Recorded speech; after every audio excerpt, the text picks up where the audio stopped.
He shows men how to heal their worthiness wound.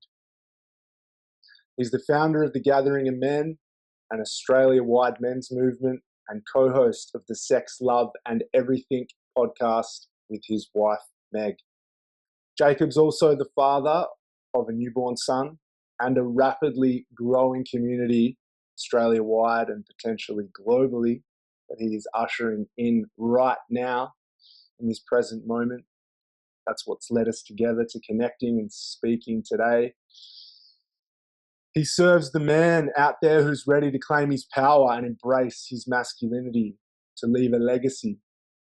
And this man that I'm talking to today, Jacob, is empowering so many members of his community through his gifts, his magnetic energy. But one of the things that I love about you most, bro, is that you're just a fucking dude. You're just a real, authentic dude. And in today's convo, I just want to find out more about the boy from country New South Wales, from humble beginnings, who ended up birthing the largest gathering of men in Australia on Bundjalung country. So, brother, welcome to the podcast. Right on, bro. Glad to be here. Feeling good. And I just want to start by honoring you, man. This year must have been like the greatest climb to the top of the mountain.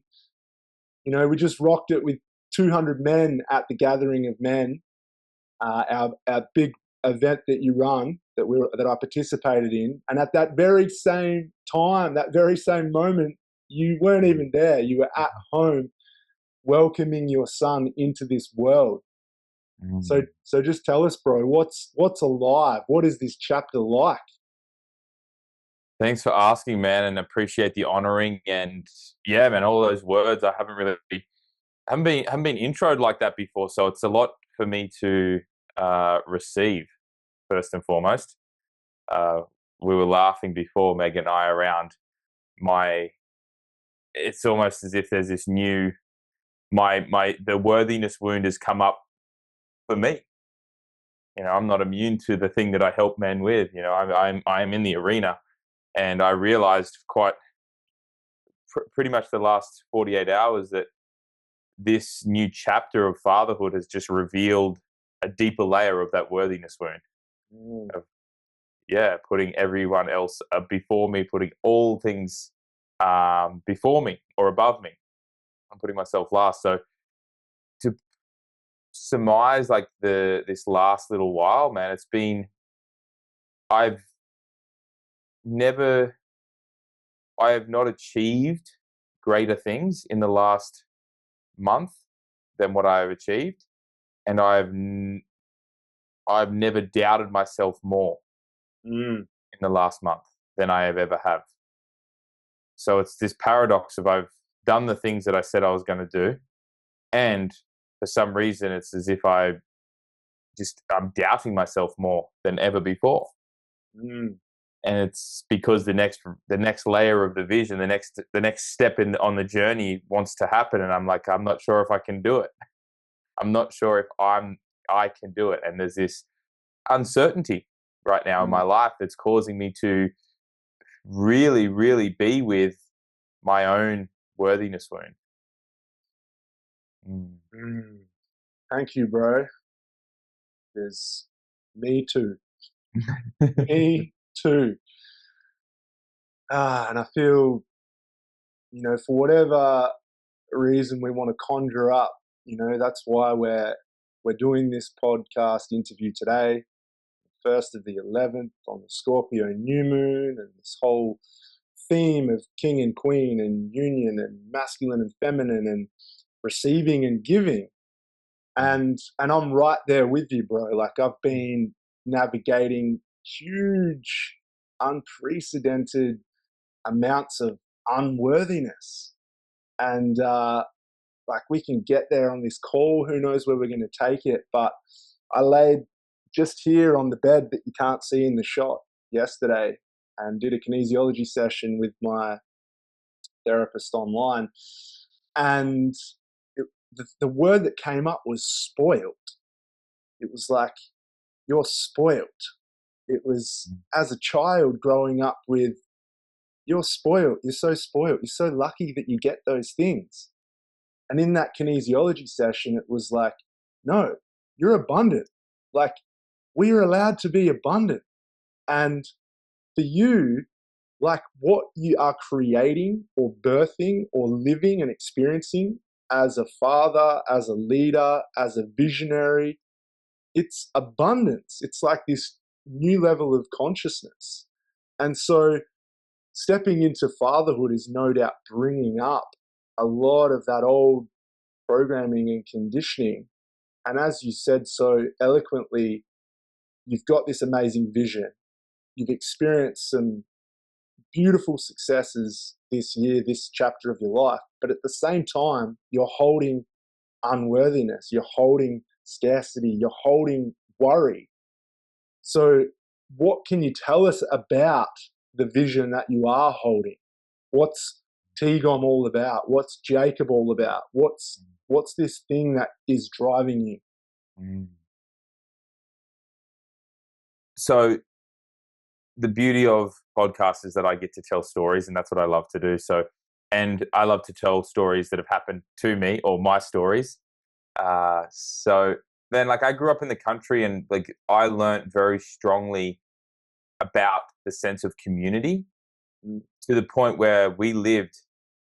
I know how you understand, like a block, like a block of houses. They all sort of they go around all four sides, right? Well, our house sat in the middle of the block. There was a laneway into the middle of the block, and we had all of these neighbors. And one of the things that I'm really grateful for is that we were always very, very open to community. And there was always a sense of community in my home, where I don't ever really remember having dinner without a guest. I don't ever really remember. And I had a lot of things that were very much, I had so many experiences throughout my childhood and my teenage years that had nothing to do with what can I get from this. And it was very much around what can I give. And that has been a really beautiful, beautiful experience. It also, on the other hand, taught me that I didn't really learn how to receive either. We were very much a giving family. Even when we didn't have anything to give, we would give and then end up in arrears, which is a pattern. And the way that but what eventually that taught me, man, was like my nervous system was trained to be able to hold the to hold responsibility, to hold service, to hold people, to hold containers, to hold space. And I always had quite an imaginative streak to me. I was never really in this world fully. I always had one foot in and one foot out, and I was off in a mythical, magical world. I don't remember any story in my primary school years that didn't start, in a distant galaxy or in a land far, far away. There was always this idea of myth or magic for me. I didn't realize that at the time. On that thread of this storyteller, this mythical, Jacob, I'm curious to know, because of what I experienced, was there a lot of criticism or judgment from other people based on that, like based on you conjuring up stories? No, there wasn't, but it wasn't. It kind of was something that was okay when I was a young child, but then when I got to high school, it was pretty much like, oh, that's not cool anymore. Yeah, and it was almost like getting headbutted out of nowhere. I was like, oh, I'm not allowed to like those things anymore. I'm not allowed to enjoy the magic. Yeah, and everything became very, very logical and real, and I had to see the proof to believe it. And I became quite disenchanted. Yeah.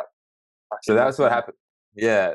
So yeah, man. Like, and I've got stories about all my childhood and all that sort of stuff. But essentially, I just learned that through the wound, or the wound that came from that, is I thought everyone else's problems were mine to fix. Yeah. I thought everyone else's emotional problems were mine to soothe. I assumed that if people weren't happy, it was because of me. Mm-hmm. So I created this very egocentric version of the world where everything relies on me. Mm-hmm. It's a pretty heavy identity to carry, and it's a bit of a martyr identity, and it created this. I just thought I had to save the world, Yeah. and that if that goes unchecked, like it did for quite a while, it just ended in me from Mm. the responsibility that I running from responsibilities when it all got too much, Mm. or reacting and losing my temper. And that happened throughout the course of my teen years, where I'd be nice and caring and loving until I wasn't. Yeah. And yeah, man, like I went through a whole series of different experiences, from losing one of my close friends to suicide, to going through my first heartbreak, to moving from the country to the city and studying at a business college there and learning all about marketing and business, and really struggling in the city dynamics. Even Mm. though that was what I wanted my whole life, I was like, I just want to live in the city. And then when I got there, I was like, this isn't what I thought it would be. And then, man, from there, it was like I kind of lost my way until I found myself back at a health food store. And this is kind of the start of my journey. Is like I went and worked in a health food store, and I was just sitting on the couch contemplating around where did I get started? Was it when I sat ceremony for the first time? But the truth is like when I drove past this health food store, and I just finished uni. My Centrelink or my whatever it is, Oz study, whatever it was running out. I was up to the last 2 weeks. I still hadn't found a marketing job. I'd been in to try and get one at the Bank of Queensland. I'd been to another interview and tried to get that, and nothing landed. And I drove past and I saw this fruit and veg manager, 20 hours a week. And I just went home and I was like, I want to do that. I don't know why, but I want to do that. I think this was the first real call that I was aware of, where I sat with, I was like, I'm going to do it. And I went home, I grabbed my resume, and I went back and I met the owner. And then 2 days later, I did a trial and ended up staying on for the whole day. And then I was at work the next day and I was working there. And that was the start of my journey, because before then it was, 4 nights out a week, drinking, partying, eating shit. And over the 18 months that I worked there, I cleaned up my diet. I ditched my car and I was riding 20 to 30 Ks a day on my push bike, like healthy as. I was riding to and from work and working 10, 11-hour days on my feet and loving life and feeling deeply fulfilled and connecting with these other conscious, like-minded, healthy humans. Yeah. I ended up meeting my now wife there. She was a customer. And Nice. I had all of these beautiful things that came from that decision to go back and put in my resume there. And I've really been sitting on that as like, wow, I'm so grateful that happened the way it happened. Mm. And as Peter Crone says, it happened the way that it happened, and it couldn't have happened any other way because it didn't. Because it didn't. Yeah, man. And that led me on a whole path of ups and downs, and eventually, that arrived at Meg and I moving down to the Gold Coast and from Brisbane, and really just me allowing her in more, really letting her in. She Cool. refused to have it any other way. Goosebumps, because this is what I'm going through with Yeah. my beloved at the moment. And yeah, just letting her in. And what that meant was that I no longer she was the catalyst for me allowing the world in. So she was like, hey, I want more from you. And I know there's more, and I'm not afraid of it, and I'm not going to run from it. And she taught me how to love myself, essentially, which is a huge thing. And I think that's what a lot of men miss out on if they don't find themselves in a committed relationship, or they find themselves in a committed relationship and they're terrified, so they try to escape. Is that if you find a woman that's willing to lean in and not ask more of you for her, but ask more of you so she can love more of you, there's no way you cannot win. And yeah, man, that led to me being much more open-minded. We did nude yoga, nude couples yoga. We did. I did cacao ceremonies. I learned about manifestation. I read The Power of Now by Eckhart Tolle. I read the Celestine Prophecy. I was I was getting spiritual. All on the shelf. Yeah, yeah. And and yeah, man, that was like the catalyst, really, And from there, I I arrived in a ceremony with a beautiful plant teacher, San Pedro, and that was the mic drop moment of like, holy shit, I've been lied to. Mm. Yeah. Mm. And if you really look, it's almost as if I'd been transported back to that version of me that was, enchanted by the magic and the mystery of life and the myth. It was almost as if I'd connected back to that part of me. Yeah, beautiful. And that reminds me of that thread of sometimes you have to forget to remember. And Mm. I think that's happening on a really large scale at the moment, especially for a lot of my community here and the brothers that I work with.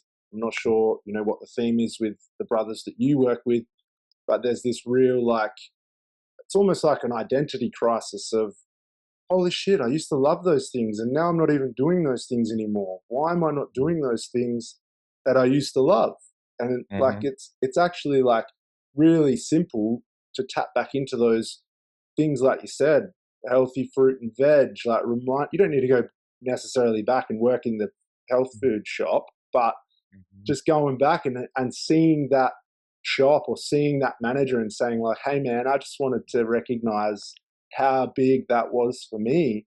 And that can just, send out so much magic. Um, Mm. but if we weave our thread back to the vision that you're holding now, after Mm. hearing about this journey of I did get it right. It's country New South Wales that you grew up, wasn't it? Correct. Yeah, Yeah. so country New South Wales, moving to the big smoke of Brisbane, ending up in the Gold Coast. Like, when did that? Because I've heard the story and I've heard different bits of it, but when did that vision of what you wanted to create for the men of Australia come to you? And what does that look like? So, what does Mm. that whole vision that you've been working on Mm. look like for you? Yeah, man. I came back from Peru and realized that I wanted to be around more men after spending my time in the spiritual circles and being surrounded by women predominantly. And I didn't have a great connection with men. So that was kind of the first little seed. It's like, boom, all right, I want more men around me in this work. Started men's groups. The next month, I'd literally, on the plane home, I wrote, okay, I'm calling it Man's Movement. Boom, got home, created a Facebook page, a Facebook group. And before you know it, the Facebook event's up and I'm messaging people. So for anyone out there who thinks it's too hard to start something, just create a Facebook event and send it to 200 people because you've got Mm, 200 people on your friends list. Stop being a bitch. mm. Um, with Hey, love. yeah, Stop absolutely, being a bitch. Uh, absolutely. but yeah, man, that was the start of it. And then I had this, I always had this vision of bringing men together for for healing, for creating something better for the world. But it wasn't until uh, a couple years later when I was in another men's group and I shared I could feel the power brewing within me. I could feel it like like wanting to combust. And I wrote to Ryan, who's one of the leaders in our movement now in our thing, which is called the Embodied Man Institute. Ryan sent me the screenshot. He's like, yeah, bro, when we had a call back then, he's like, you were talking about gathering 150 men on land for 4 days in nature. And that would have been far out. That was pre, that was like COVID times, man. So that was like back in the day. It feels like it was like, yeah, 4 or 5 years ago. Yeah, At the start of that. So, uh, yeah, and that was like when I was like seeding that. And then when I was working with a business coach, I was talking to him about the gathering of men, the gathering of men, the gathering of men. And he's like, it's not the gathering of men until it can run without you there. mm, And when he said that, like I literally, it was around this time I was toying with the idea of like, where does the gathering of men go? Like, it's all well and good to just run a 150 man retreat, but I just don't want to create another like theme park model for healing. I don't want people just to come and have a great experience and then go nowhere. So yeah, like, where are we? What are we actually working toward? And that's when I was really sitting with this idea of like the drumbeat of brotherhood. I kept hearing this phrase of like the primordial thud. Mm. which is like the sound that the sound that has no beginning or end. It just is. Yeah. And I felt myself like move toward the center of Australia, and I just imagined for 5 days this fire burning, and men circled around it in the desert, and there's just this beautiful canopy of stars, and this warm red earth beneath our feet, and like brothers just wrapped in a circle, and drums and this primordial thud just being amplified to the point where we actually shift the vibratory state of, or the vibratory field of, like the root chakra of the world, which I feel Australia is. Mm. And this was like, all of this was like sort of collapsing down on me, like as I was visioning it. And I'm like, shit, I want to run. I want to call the men of Australia together for 5 days in the middle of Australia to call in this new frequency of masculine leadership. Yes. You Mm. absolutely. Mm. Whew. It's getting goosebumps, while you're speaking of that. And that just for me just confirms like it's happening. And Mm. I forget who I was speaking to at Tigom in your absence about that very vision. I think it might have been Rich Latimer, who's a brother Mm. that takes men out on country, doing rites of passage stuff for those listening. And he's like, let's just go do it.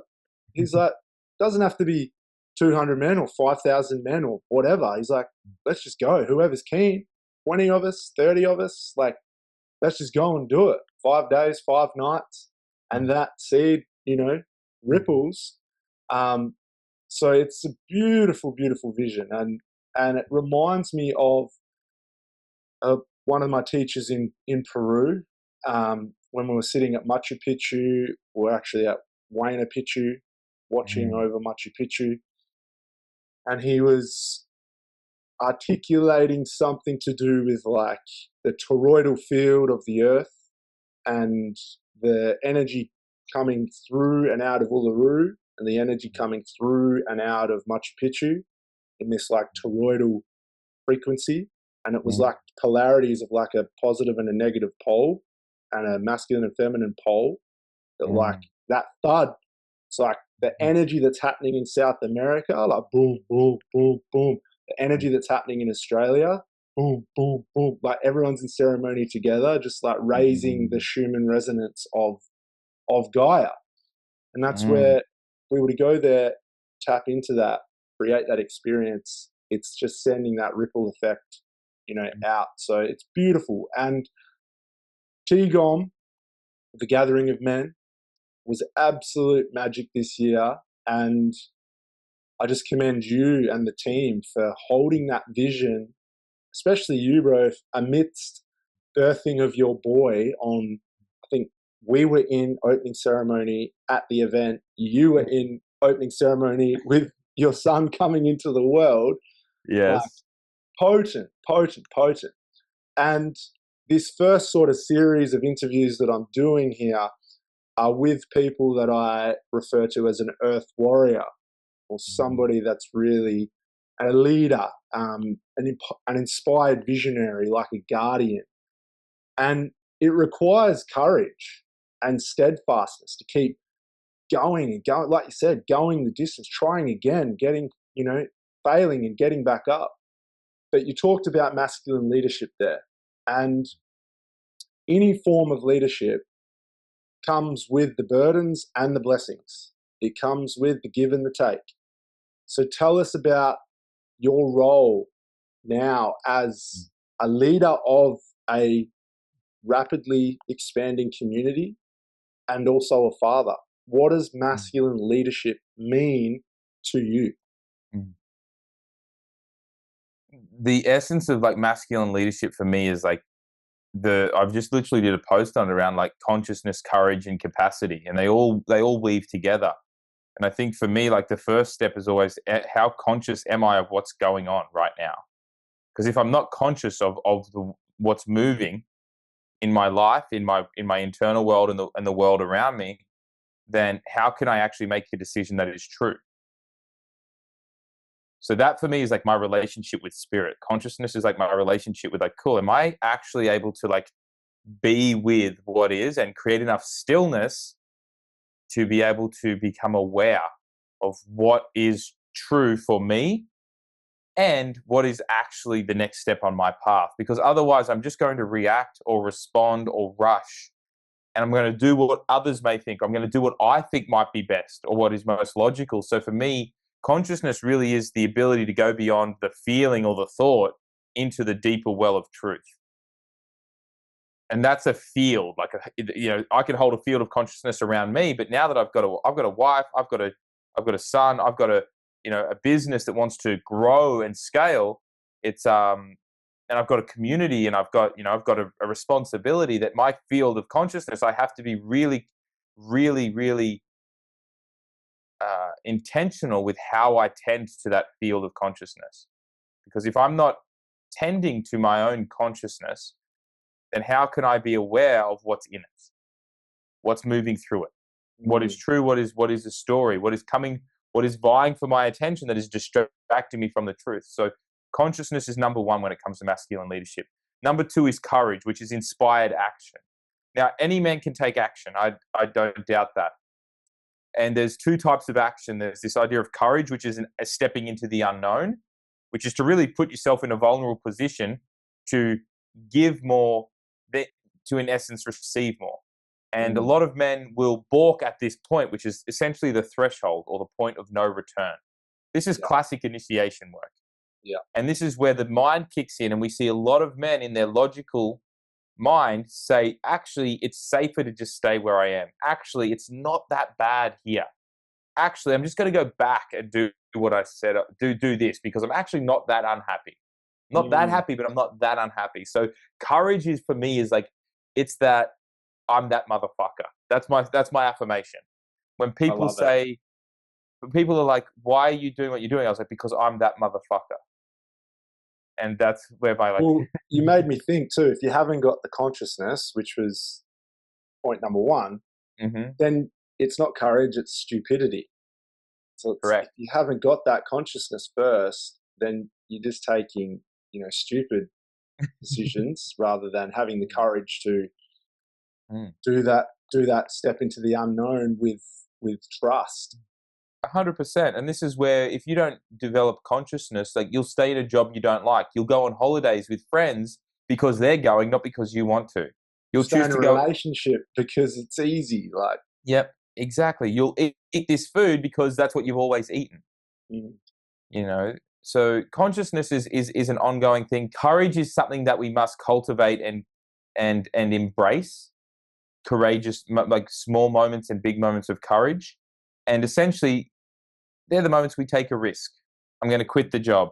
I'm going to start the business. I'm going to ask the girl out. I'm going to go on that trip. It's a moment of courage. And the thing is, the more conscious you are, the easier it is to be courageous.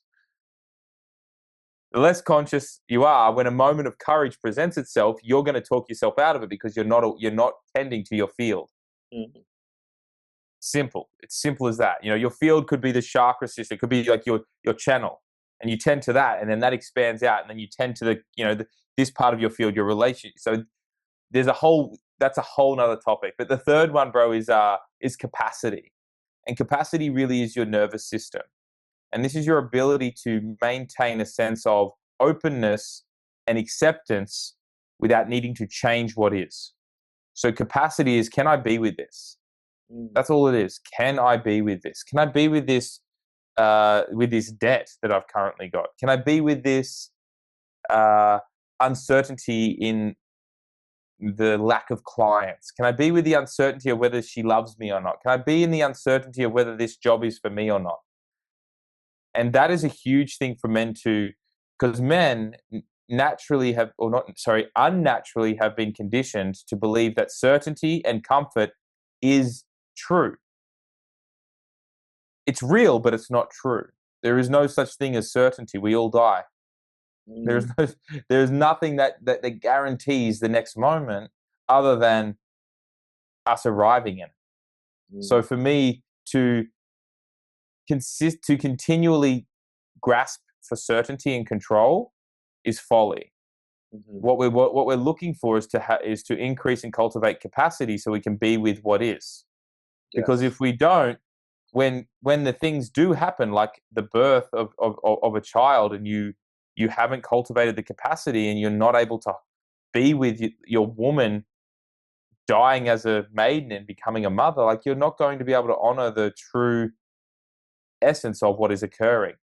When your parents pass away, when a friend dies in a car accident, when these things occur, you will not have the capacity to be with what wants to move through you and the field of consciousness. Yes. When you take that courageous action and start the business, and then things get hard because you haven't got a client in 3 weeks, can you be with the discomfort of not knowing when that next client is coming? Or are you going to Are you pack it there up? at the moment? Because I'm there at the moment.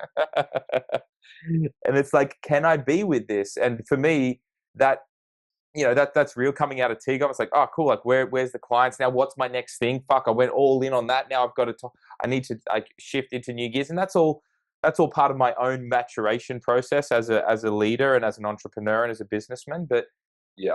I do believe a lot of men take the courageous act and then they freak out and they don't choose to develop the capacity to be with the discomfort of the uncertainty. Yeah. And that for me is like, man, like, cool. I've got, I'm going to die one day, and I've got all the time in the world because I believe in, time as an infinite source. And it's like, cool. Like, all right, I'm 34. Yeah. Okay. I'm not a 7-figure business coach. I'm not a 7-figure coach yet. And I haven't got the G-Wagon. I haven't got the block of land with the organic veggies and the miniature donkeys yet that I want. And I've got so much time. Yeah. And what is another week without clients? What is another week without the certainty of income? What is another week with having to pay my bills and have to be uncertain around that? What is it about being a father and being a husband? And where is my worthiness currently sitting? Is it in the provider? Is it overly invested in? And do I feel unworthy of that? So, this is where we get to really, if we don't ever experience, the challenge, whether it's at this the field of consciousness, the moment of courage, or the cultivation of our capacity, we're not really allowing the full range of the masculine leadership journey to take place. So much medicine in that little riff, I'll call it, or man. transmission for me too. I think that's in my own journey as well, and the men that I work with, that provider energy, it can be really subtle. And the work that we're doing on ourselves right now around provider, around worthiness, around abundance, like for me, yesterday with this kinesiology session, we actually, which you're familiar with, she's like, oh, this goes back like many generations. She's like, what number comes to mind? And I said 7, and she said 7. It's like 7 generations of men who the word was hopelessness, who have felt hopeless, that they're doing their best, they want better for their family, they're putting in the effort, they're risking it all, they're having the courage, but nobody's coming to save them. Nobody was willing. Like my dad, my grandfather, my great-grandfather were never willing to say, hey bro, I don't know what I'm doing here. I'm a bit lost. I don't understand finances. I'm fucking overwhelmed. I've just had a kid and I don't know what to do. They never had the courage to ask for help. And what I'm so passionate about, and you're so passionate about with men's work, is having other men around you where you can say, hey, I haven't got this figured out. I don't even know where to start. Can anybody else relate? And then 30 or 60 eyes are looking back at you. 30 other men are looking back at you going, me too, man. I'm going through what you're going through. And it's like, holy shit, I'm not hopeless. I'm not helpless. I'm not powerless. I've got this whole army of men to support me through that. And so, what you're holding in your own field, as you talked about, you're also working through at the same time as holding it for all of these other brothers. So that's like I said in the beginning, the thing I love about you, bro, and I know we're all mirrors for each other, is you're authentic and you're honest and you're just a dude. And it's like, yeah, I haven't got this all figured out, but I'm doing the work. And that's where men's work is so important. So, how's men's work impacted you? How has being immersed in these communities, learning with other men, how has it personally helped you grow and evolve? For me, bro, men's work was like it was the final piece that was missing in my life. Like I'd been out and I'd been on my spiritual quest and done that and really felt myself connecting into spirit, but I hadn't actually been around men that would be that would challenge me, that Mm, would honor me, that would stand by me outside of circumstance. So circumstance being, we all went to the same school, so we're going to be friends, or we all did this activity, so we're going to be friends. And it was the first time that I ever really understood value. I ever saw like men. Uh, I then began to understand the power of men's work in cultivating the capacity for feminine expression. mhm. Because for me, I'd never really been held in my emotional state. Yeah. Whether that was, especially in my anger, man, especially in my fieriness. Uh, I thought I was very earth based, but apparently I'm a fire sign or whatever it is in the Vedic traditions. And I'm like, oh, like I didn't realize how much fire I had, and that got put out at a young Yeah. age. Got put out, and it became this lump of coal, essentially, this big pile of just lumps of coal that had been half torched. Yeah. And what men's work really showed me was how I could reignite the fire in my belly. Mm. And that meant that I had to be with my anger. It meant that I had to be with my grief. It meant that I had to like really, really get beyond all of this idea of like, uh, I don't want to hurt anyone. I'm not allowed to do this. I can't do this. All of this other nonsense. And that like it really was it was the anger piece. It was it was like I didn't want to become the bad guy when I'd been the good guy all the time. And I'd always help people out. I was like I suppressed this anger, and it had been shamed in the past. So men's work gave me access to my power, and I think that was where I'd done like so much work around creating consciousness and re-establishing my sensitivity to the energetic world and the subtleties, and then that became overwhelming because I wasn't taking action. I was stagnating, and then men's work lit this fire in me, which showed me the way. It was like my own internal light was like guiding me, and it was beautiful. And I often say like the fire in the belly like heats up the heart, and then the heart like pumps it up into your throat and then out into the world. And it's like for me, it was like that fire in the belly was like the piece that was needed to sort of complement my heart, which had been cracked open by a lot of the spiritual work that I'd done. And that was kind of the key thing for me was like men's work showed me how to awaken my power. I love what you were just saying about in there to do with like you're learning from your other spiritual tools that then led you to men's work. So, who have been some of your impactful teachers, whether Mm, that be a person or a medicine or a mm. lineage? Yeah, man. Thank you. Uh, yeah, the final piece that I'll say, sorry, just because I want this to be known, is like it showed me how to like activate my power, men's work, and then it showed me how to use it appropriately, which is a very important piece of the puzzle. So for me, I not only like lit the fire in my belly, and I was like, I'm back online. I can feel I can feel my power.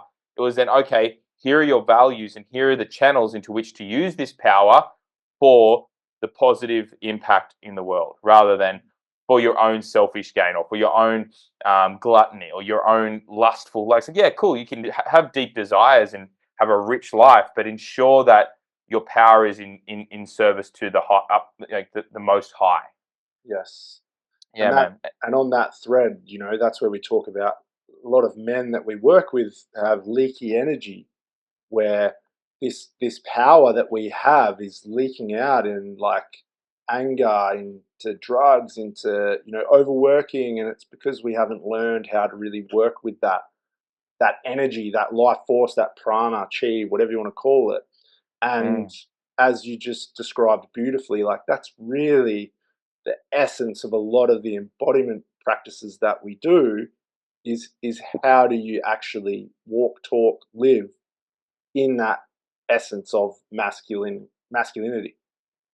Oh, exactly, man. So for me, man, like some of the key teachers for me were initially like my greatest and still like the most beautiful teacher for me has been San Pedro. It's been Mm, like the cactus has been the greatest teacher for me. And it will I feel it will continue to be for yes. a long while.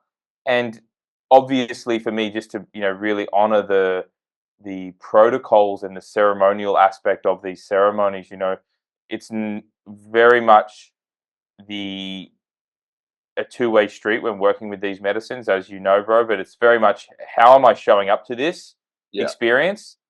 Because that is really important for me to speak into this space, knowing that it can be very easy to think that you are a shaman or that you can go and just do this stuff and get the results, when in actual it's a relationship that you build, and you build a right relationship with it. Yeah. And that for me has been an ongoing relationship. And from that, man, like I met my first teacher. Her name was Gemma. She's an Yeah. incredible, Anchoring the light. yeah, warrior of light, man. She really showed me. She really like loved, like, was a real big sister to me, bro. She was a real, like, believed in me and loved up on me, and always spoke highly of me, and kept returning me to my gifts, and kept returning me to my gifts, and showed me compassion when I couldn't even give it to myself. So she was always a beautiful teacher. Uh, I was also in a beautiful brotherhood Shambhala warrior with one of my bros, Jiro, who was an incredible teacher for me. In all the right ways and in all the wrong ways, we used to lock horns a lot, and I learned so much from being in his space, and he taught me a lot around learning to just receive and go after what I want, and develop the capacity to like earn money and believe I was worthy of it. So I really appreciate Jiro and the way that he taught me to like have a, I can exist in both worlds. And then Blaze Grinner was my first men's coach. I went to his Blokes Venture retreat, and that was, yeah, I can't speak highly enough of that experience. Blaze is an incredible coach. He's just so deeply passionate and devoted to men's work as well, up Mm-hmm. on the sunny coast. So I just adore that man, and he was the first person that really like held the mirror up and said, "You don't believe you're worthy of anything, do you, bro?" And I remember writing down on a piece of paper, which I can't fucking find, but I Maybe wrote there's a down, good reason that you can't find it. yeah, I'll find it. It'll show up one day. But it was a letter, and I wrote a letter to myself, and it was about all the things that I wanted. I wanted to earn over $1,000 a year because I'd never done that. I A wanted to marry thousand, maybe a a few hundred, more sorry, zeros. 100,000 a year. I wanted to earn, yeah, I wanted to, for the first time ever, earn over $100,000. Yeah. Uh, and I wanted to marry Meg, and I wanted to have it. I wanted to be a father, Mm-hmm. and it's crazy to have to have planted that seed 5 or so years ago, and arrive like here in this moment and having completed all of those things, it's like, oh, I do get what I want. I do Mm, have desires and they do come true. And that's, and like, and it's such a beautiful thing to be like, cool, all right, it's okay. I'm allowed to want what I want, mm, and I'm allowed to get what I want as well. Like it was a real, for me, I'd always been in denial. I can't have that until this. I can't have that until this. So I'd always hidden those desires, but writing them down was a powerful experience for me. yeah. And that was, yeah. And his whole retreat, Blokes Venture, was a real uh, revealing of the power of men's work for me. So yeah, he's been great. Another guy, Cody McAuliffe, who was my business coach. He's an incredible man and really showed me how to blend business and spirituality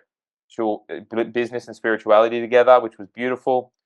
And and yeah, man, that's been the crux of it. My bro Kevin, who's a beautiful Mm, shaman from out of Peru. He's a brother. Spent some time with him earlier this year, and that was really powerful. Uh, and yeah, man, a whole heap of other plants and other wicked teachers that go beyond the physical. But I'll leave it at there for now. That's the crux of it. amazing. And I just love listening to like the synergy and the synchronicities of like, oh yeah, I had a Gemma, but her name's different, and I had Yeah. a Blaze, but his name's different, and then I had a Kevin who's connected to some of my teachers, and there's just so much beautiful, symbology between us, and I love that. It's like and I don't say it lightly, like a brother from another mother, but ultimately we're all from the one great mother. So I'll hold to that. Last sort of question that I want to, and I don't want to rush you to finish, but it's around your legacy and the widest, most expansive vision that you have, not just for your community and Tigom, but it's like if we can all hold a sacred vision, which is what our teachers in the Andes talk about, the sacred dream. It's like we're living awake. We basically want to be creating that dream. And I actually heard a phrase yesterday, which was, I see through my eyes, not with my eyes. Mm, And it's this idea of like that sacred dream, that vision, great spirit moving through us. mm, It's like, what are we creating? Like, why are we doing this men's work? Why is, our women doing women's work? Why is there this energy going on of healing, of transformation? It's like, what do you believe we are all co creating?